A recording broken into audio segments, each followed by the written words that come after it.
What if I told you there's a place in America that looks like a fairy tale, but hardly anyone wants to live there? A state with endless forests, postcard towns, and snow-draped mountains, perfect for tourists, and yet people are leaving or avoiding living there altogether. Sounds strange, right? Well, that place is Vermont, and what's lurking beneath its scenic beauty might just shock you.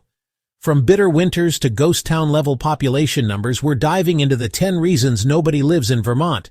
But before we start, make sure to hit that like button and subscribe to the channel. We're pulling back the curtain, and you won't want to miss what's coming next. Now let's dive in. Vermont winters are not for the faint of heart. The state averages 86 inches of snow per year, more than double the national average. In some mountain areas, snowfall totals can reach 150 inches or more. Temperatures regularly plummet below zero, and the state sees an average of 160 freezing days annually. The wind chill in January can push the feels-like temp down to minus 30 degrees Fahrenheit or worse. These winters stretch from late October into April, and the period known locally as mud season often follows, with melting snow turning roads into slush pits. This extended cold season not only affects comfort but also increases heating costs.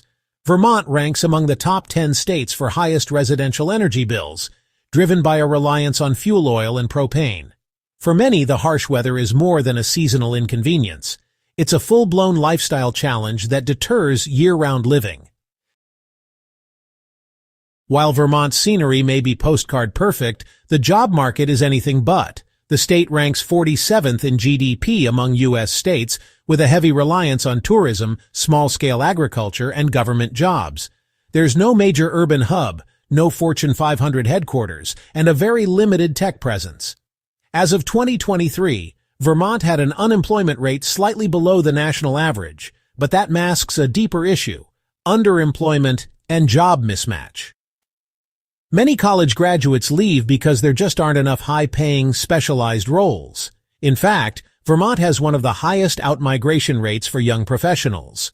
Median income lags behind national averages, and despite a relatively high cost of living, the state doesn't offer the economic perks to match. If you're an ambitious person seeking upward mobility in finance, technology, or media, Vermont feels more like a scenic layover than a long-term base. Despite its rural charm, Vermont is surprisingly expensive. The median home price hit nearly $385,000 in 2024, which is steep for a state without a large economic base. Property taxes are also among the highest in the country, with the average homeowner paying over $4,300 annually. Rent isn't cheap either. Burlington rents are comparable to smaller cities like Raleigh, despite lacking the job market or nightlife.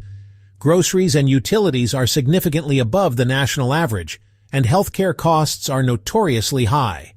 Vermont ranks in the top 10 for most expensive states to buy groceries, partly due to its remote location and limited distribution networks. These high costs don't come with many of the conveniences or amenities that make them worthwhile elsewhere. For young people, families, or retirees on fixed incomes, Vermont's financial reality often doesn't match the romanticized version they hope to find. Vermont has one of the oldest populations in the U.S., with a median age of 43.1 years, compared to the national median of 38.9. The state's youth are leaving in droves. Over the past 2 decades, Vermont has seen a consistent trend of outmigration among young adults, often called the brain drain. With few job prospects and high living costs, many high school and college grads move out and rarely return. As a result, schools are consolidating, and some have closed entirely due to dwindling enrollment. The aging demographic puts strain on healthcare, housing, and labor markets. Vermont is actively offering incentives, like up to $10,000 in relocation grants, to lure remote workers, but it's not solving the underlying demographic crisis.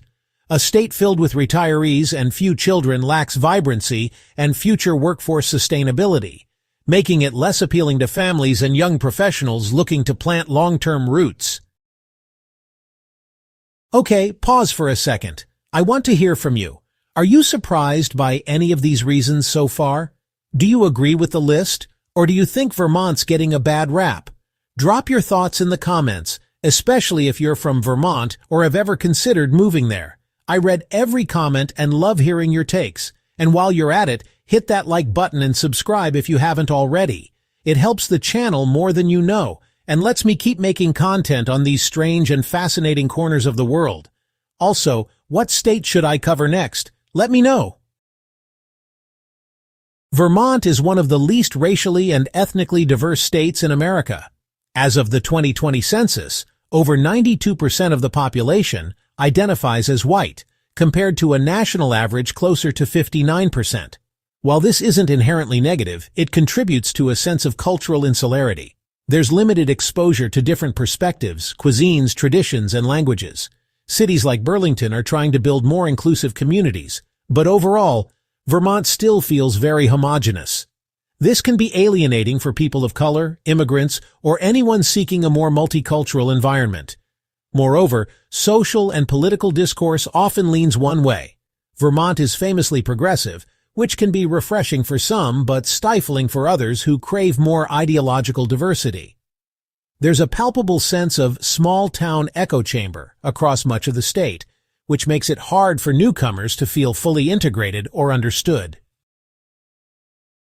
Unless you're into maple syrup tastings and craft fairs, Vermont can feel culturally sleepy. There are no major professional sports teams, very few live music venues outside of Burlington, and limited options for nightlife.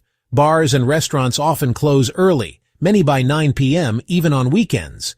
If you're used to spontaneous nights out, food trucks, or live events, Vermont will feel slow. The rural landscape also means long drives between towns, making bar hopping or attending events in different cities inconvenient. Movie theaters are few and far between, and many towns don't have them at all. Seasonal tourism perks things up in winter and fall, but during mud season or midsummer, activity dwindles. For young people especially, Vermont can feel like a cultural desert, where entertainment is more DIY than available. It's not just quiet, it's quiet in a way that often feels isolating, not peaceful. Vermont is tucked away in the northeastern corner of the country, bordered by Canada, New Hampshire, Massachusetts, and New York. But it's far from everywhere. The state lacks major interstate infrastructure. I-89 and I-91 are the only major highways, and even they don't connect directly to major urban centers like Boston or New York without long, winding detours. The nearest major airport, Burlington International, has limited flights and typically higher than average airfares. Public transportation is sparse. Amtrak routes are limited and slow, and intercity buses are infrequent. For most, living in Vermont means owning a car and driving long distances to access basic services, airports, or cultural events. Bad weather can further isolate communities, cutting off access during snowstorms or flooding. If you're someone who thrives on mobility or frequent travel, Vermont's remote location can feel claustrophobic and logistically frustrating. Despite efforts to expand access, much of Vermont still suffers from slow or unreliable internet, especially in rural areas. As of 2023, over 20% of residents lacked access to high-speed broadband, according to the Vermont Department of Public Service. This digital divide is a serious issue, particularly for remote workers and students. While cities like Burlington and Montpelier have decent infrastructure, towns just 30 minutes away can drop to speeds below 25 megabits per second, barely enough for video conferencing. Cell service is also spotty in mountainous regions. Power outages during storms are common, and road maintenance, especially in winter, is a never-ending challenge. The state's infrastructure simply doesn't keep pace with modern demands. For those used to fiber optic internet, consistent 5G, or even just reliable GPS coverage, Vermont's tech gaps can be infuriating. It's a beautiful state, but not one that's fully wired for the 21st century. So there you have it. 10 reasons why Vermont, for all its breathtaking beauty, remains one of the most underpopulated and quietly avoided states in the country. It's a land of contradictions, serene yet isolating, charming yet challenging. Maybe you see it differently. Maybe it still feels like a dream escape, or maybe it now feels like a snow-covered trap. Either way, I'd love to know. Hit subscribe if you want more strange truths about overlooked places. Leave a like if you learned something new, and I'll see you in the next deep dive. Until then, stay curious.